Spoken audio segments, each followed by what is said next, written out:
Great work. So now we move on to, we're actually going to do something with all this stuff, and we're going to start to set up our navigation throughout the rest of the document. However, before we touch the buttons or make these into buttons, and buttons are everything with InDesign for what we're going to do. A button triggers, a button is an action, a button is what you animate. So anything you want to do something special with will probably become a button.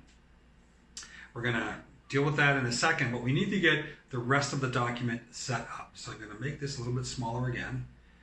On mine it's 50, I'm not sure what it is on yours. So here I have my first page, right? Then we have our other pages, because when we click on the logo, it's supposed to go to the page, but how does it know to do that? Okay, so there's two things we're going to do. We're going to go over here. Okay, we're going to open our pages. I'm actually going to drag that over because we're going to do a couple things at the same time. I'm also going to open the hyperlinks page. Okay, however, before we do that, I'm just going to drag that back over here. Before we do something with those, just to help us know what we're doing, we're going to move the logos onto the pages that are going to correspond. So I'm just going to quickly go Control-C to the Canadian College, go to page 2, and move it up into the corner. If you need to make it bigger for yourself. And so obviously we're going to do the same thing. We're going to do TIOD as page 2, Control-C, we're just basically going to move across the globe. I'm going to put it up in the corner for now. We might change that later, but for our purposes, I'm just going to leave it the same size for now as well.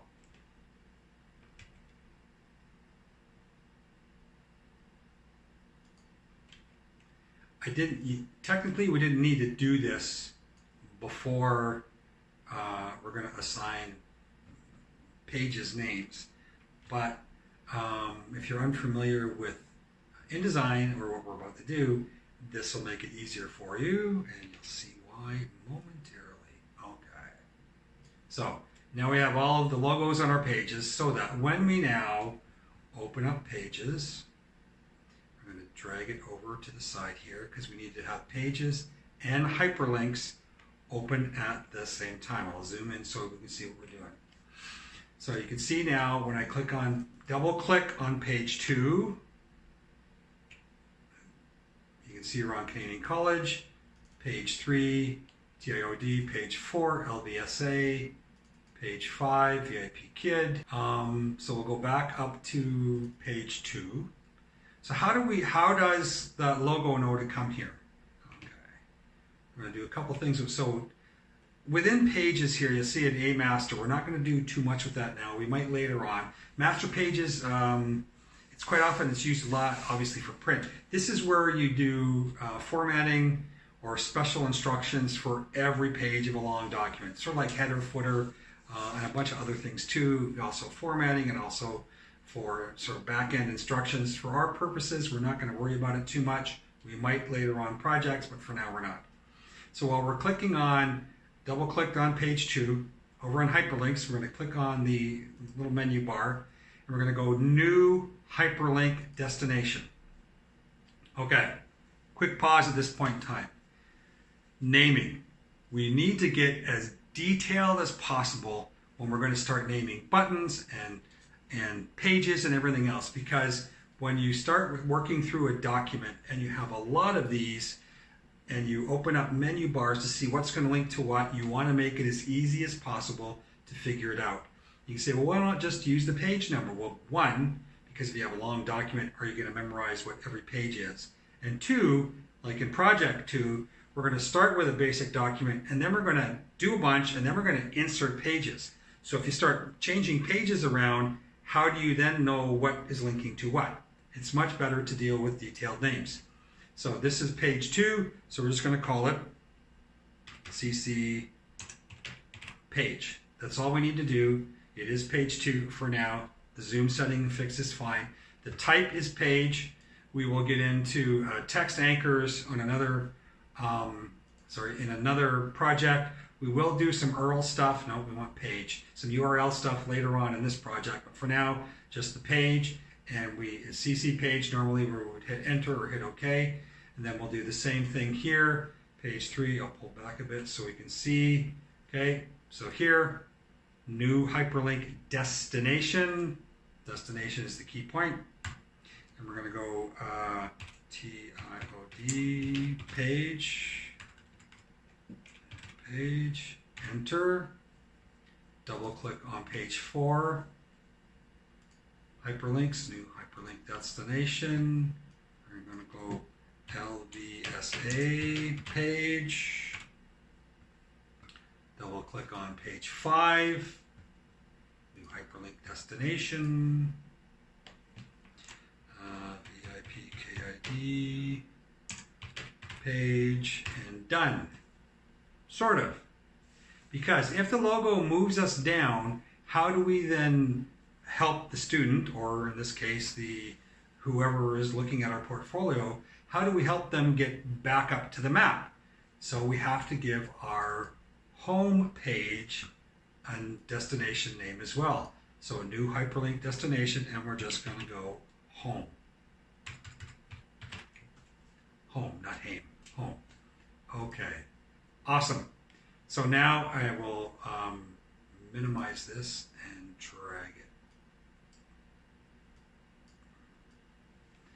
back over. Again, see the red, the blue, back over to my sidebar there. Make this smaller. So now we can start doing something with our images and making them buttons. And I'm going to start over here. So what are we going to do? We're going to click on buttons. It's going to pop out. We're not going to deal with much of this stuff here. For now, we're just going to make a bunch of buttons. Now, again, button name. And when it gets in the button name, boy, you want to be detailed. So what we're going to do here is, it's going to be an odd sort of naming. We're going to go question mark. In this case, it is VIPKID dash BTN. So in other words, it's the question mark associated with the VIP Kid logo, and it's the button. We're going to give the logo a different name. Okay, and once that's there, I'm not going to do anything else with it right now. I'm just going to hit enter. Because as soon as I hit enter, then the name is done.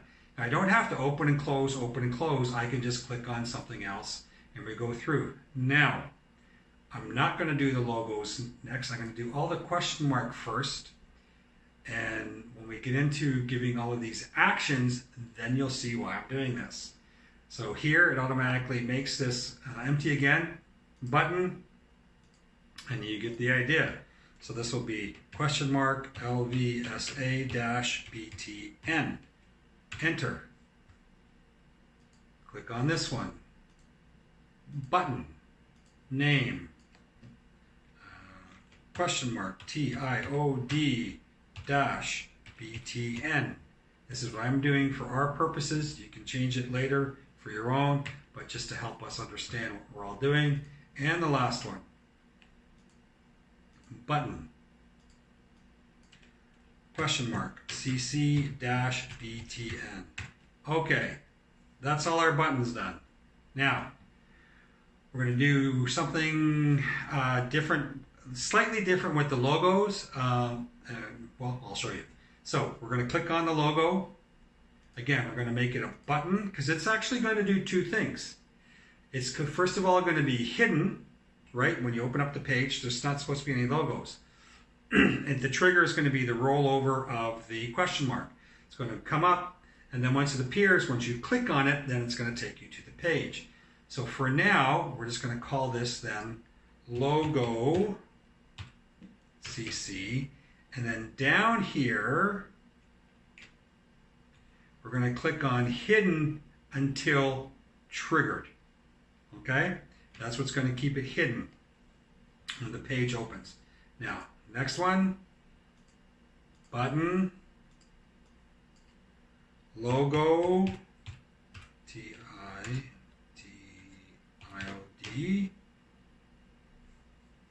hidden. You see, as soon as I click the hidden, it automatically saves. If I didn't do that, I would have to click save. Okay. Next one, button, logo, LVSA,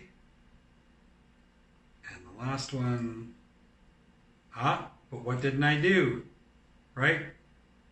Logo, LVSA, I didn't click hidden, right? Got to make sure we do this right all the way through. Now, but that's the beauty of the preview. You can look at it and see if it doesn't work, and that's how you pick out your mistakes as you're going along, right? Okay, so last one here is logo dash VIPKID and hidden, and we're done. So now we have our button set up, we have our page destination set up. Now it's time to make these do something.